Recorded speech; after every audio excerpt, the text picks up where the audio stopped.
Assalamualaikum dan selamat sejahtera. Nama saya Encik Munir dan pada semester ini, semester 2, kita akan belajar tentang Chemical Reaction Engineering. So, ini adalah subjek untuk semester 2. Jadi, sebagai introduction, apa maksud Chemical Reaction Engineering yang kita nak discuss ni? Okay, so Chemical Reaction ni kita tahu maksud dia iaitu combination of any chemical component.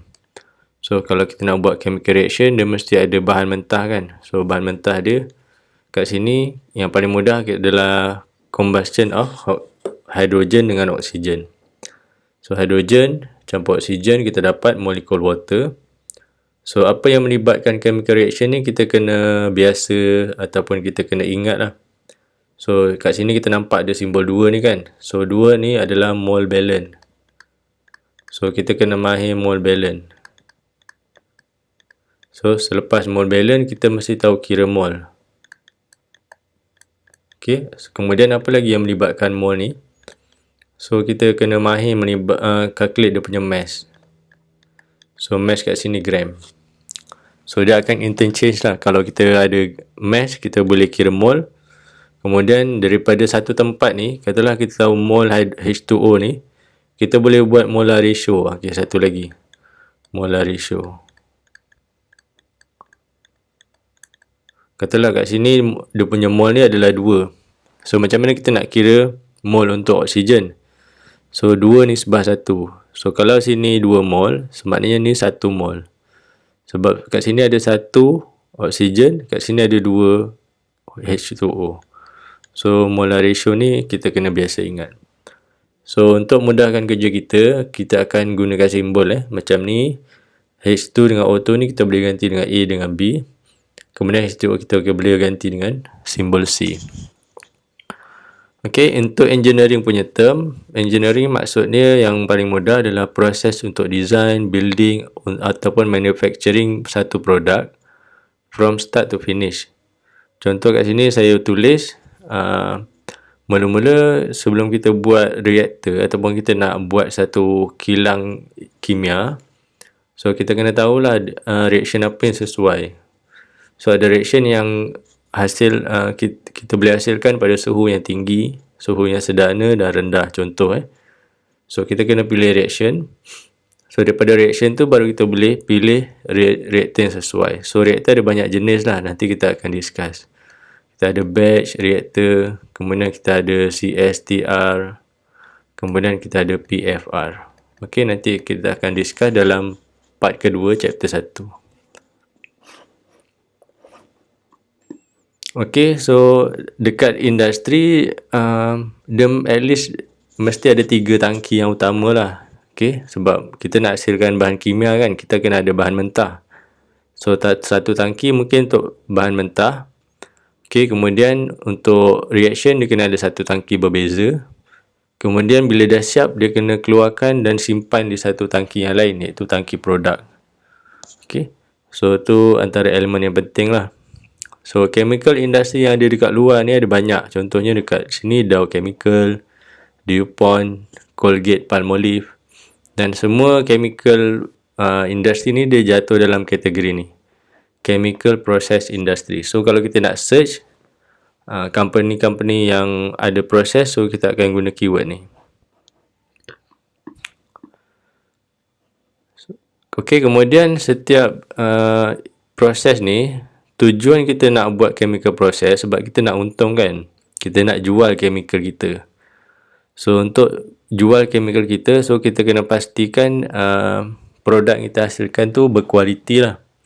Berkualiti ni maksudnya kita boleh kurangkan waste dia, kemudian dia kurang kotoran, okay, dan lain-lain. So, dalam chemical industry ataupun proses, dia ada 3 step yang basic. Kat sini kita boleh nampak mula physical treatment step. Kemudian kat tengah-tengah tu ada chemical treatment step, tindak balas kimia. Dan last sekali, selepas kita dah hasilkan produk, kita kena buat physical treatment step. Kemudian kalau ada waste kat sini, kalau kita boleh recycle, so kita boleh recycle. Okay. Tapi 3 step ni penting. So, apa maksud physical, chemical dengan physical treatment step ni? So, kita boleh buat analogi lah. Okey, contohnya kat sini kita nak masak nasi. Masak nasi ni ada satu chemical process sebab asalnya dia keras. Dia solid, kemudian dia bertukar jadi lembut. Okey. So, mula-mula kita kena buat physical treatment step macam gambar rajah tadi, flowchart tadi. So, kat beras ni asalnya dia kotor kan. So, kita kena remove dia punya impurities. Okay, kita takkan terus masak. So, kita akan basuh beras ni dengan air. So, kita akan buang kotoran dekat beras ni. Kemudian, kita akan campur air dan kita akan masak gunakan haba. Okay. So, kat sini dia punya tekstur dia dah start berubah lah. Okay, daripada solid kepada lembut. Tekstur dia lembut. So, kita campur air. Air ni chemical yang lain lah. Ni solid. So, ni liquid. Ni adalah haba. Okey, selepas kita masak nasi, nasi ni ada dalam keadaan yang panas. So, keadaan yang panas ni kita kalau makan, mulut kita mungkin akan melecur. Jadi, untuk kita makan nasi ni, kita kena remove dia punya heat.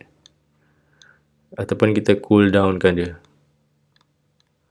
So, bila cool down, tekstur beras ni tak berubah.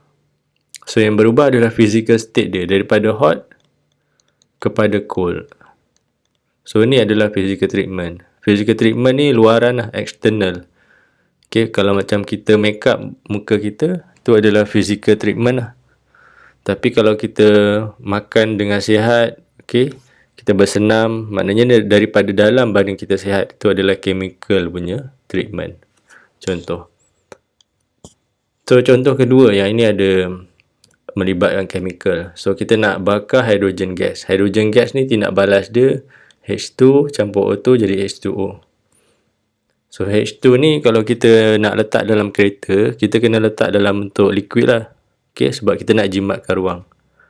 So, mula-mula kita akan compress hydrogen gas ni daripada gas kepada liquid. So, dah jadi liquid. Ni adalah physical treatment step dia lah. Okay. So, maknanya dia punya molekul hidrogen tak berubah, cuma state of matter dia daripada gas kepada solid. Okay. Kemudian kita ada chemical treatment lah. Kat sini kita sebab kita nak generate momentum kan untuk kereta kita bergerak. So, kita bakar hydrogen gas ni dalam enjin kereta. Kemudian ni tindak balas dia. Okay, dia akan hasilkan H2O. So, selepas tu H2O ni, kita boleh buat physical treatment step. Okay, dalam ni saya buat dua contoh.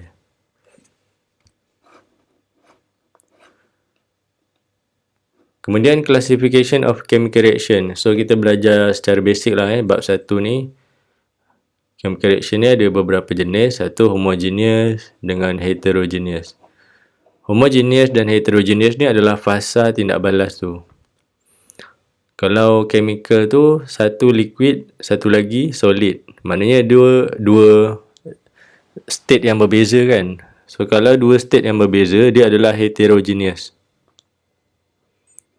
So, kalau dua-dua bahan kita, katalah A campur B kan. So, A campur B, katalah ni solid, ni adalah liquid. So, ni kita panggil hetero. Okay, so kalau satu lagi adalah kat sini katalah A ni liquid juga. So, fasa dia sama, liquid dengan liquid. So, dia akan jadi homogeneous. Homo ni maksud dia single kan. So, itu adalah definition dia mudah lah. So, kat sini ada table. Kalau kebanyakan gas phase reaction, dia adalah homogeneous. Okay. Kemudian kalau liquid phase pun biasanya homogeneous. Okay. Catalytic ni dia ada catalyst lah. Kalau macam ni gas punya reaction tapi tak ada catalyst, non-catalyst.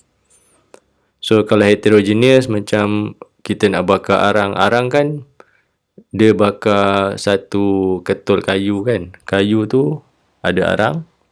Dia bakar dengan oksigen. Oksigen gas. Dan coal ni adalah solid. Ni contoh-contoh heterogeneous lah. So biasanya dalam kita punya proses kita assume semua homogeneous, liquid dengan liquid ataupun gas dengan gas. So bila kita discuss tentang reaction, ada faktor yang mempengaruhi tindak balas kimia ni. Okay, kita biasanya nak proses tu laju kan, kita tak nak dia perlahan. Okay, ada setengah proses kita tak nak dia laju sangat. So macam mana kita nak control dia? Contohnya kat sini temperature. So kita nak perlahankan reaction tu, kita boleh sejukkan proses tu. Okay. So bahagian pertama, mula-mula kita boleh adjust concentration of reaction tu. Okay, saya buat contoh di sini. Katalah kita nak tambah quantity of product. So caranya kita tambah concentration dia. So kat sini ada gambar ajar. Katalah dalam 1 liter of liquid ni, dia punya molarity dia adalah 3 mol per liter. 3 mol ni maknanya mol of A ni kan. A ni ada 3 biji contoh dalam 1 liter. So kalau kita guna molarity yang sama untuk B, 3 mol per liter campur 3 mol per liter. So logiknya kita akan dapat 3 mol per liter of C, produk ni. So dalam 1 liter cuma ada 3 molekul lah. So kalau kita nak tambah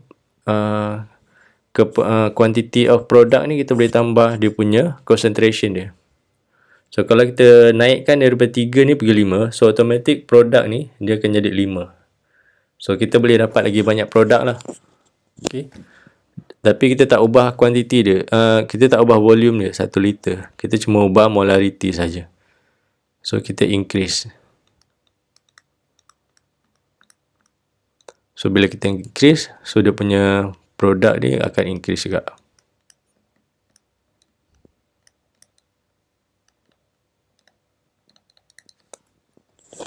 Okay, yang kedua adalah physical state. Physical state ni apa maksud dia? So tadi kita dah nampak homogeneous kan dengan heterogeneous. So biasanya untuk reaction ni, kita akan dapati dia punya reaction tu biasanya berlaku lagi mudah dekat liquid state. So kalau kita ada bahan mentah, dua-dua dalam bentuk liquid, so maknanya reaction dia lagi senang lah berlaku. Tapi bila kita beli bahan mentah, katalah raw material kita untuk A ni memang dah okey lah liquid, tapi yang B ni gas. So untuk jadikan proses kita ni berlaku, so kita kena convert dulu. Okay, convert from B, kita kena convert pergi liquid pula. So dia akan ambil masa lah kan. So bila ambil masa, maknanya kita punya proses tu tak ada efficiency, dia kurang. Sebab dalam kes ni kita assume dia berlaku lebih mudah reaction dekat liquid state. So dia kalau ada 2 state berbeza, maknanya dia akan lagi susah lah nak react. Okay, kita paksa dia ubah state. Okay, yang ketiga adalah temperature. So temperature ni kita tahu dia ada kaitan dengan molekul punya energi kan. So kalau molekul tu dekat 25 degree Celsius suhu bilik, energi dia ada tapi tak berapa kuat. Tapi kalau kita increasekan temperature dia pergi 100, molekul tu ada banyak kinetic energy. So apa kesan kinetic energy ni tinggi? Katalah kita nak buat reaction A campur B kan. A campur B pergi C. So kita nak A ni bercantum dengan B, combine. So kita kena bagi kinetic energy untuk A dengan B ni tinggi. So bila tinggi baru dia senang berlanggar. Okay. So molekul bila energi dia tinggi, dia akan jadi faster lah, dia akan jadi laju. So molekul yang laju ni senang nak collide. So bila collide dia akan combine. So combine jadi apa? Combine jadi produk yang baru, produk C.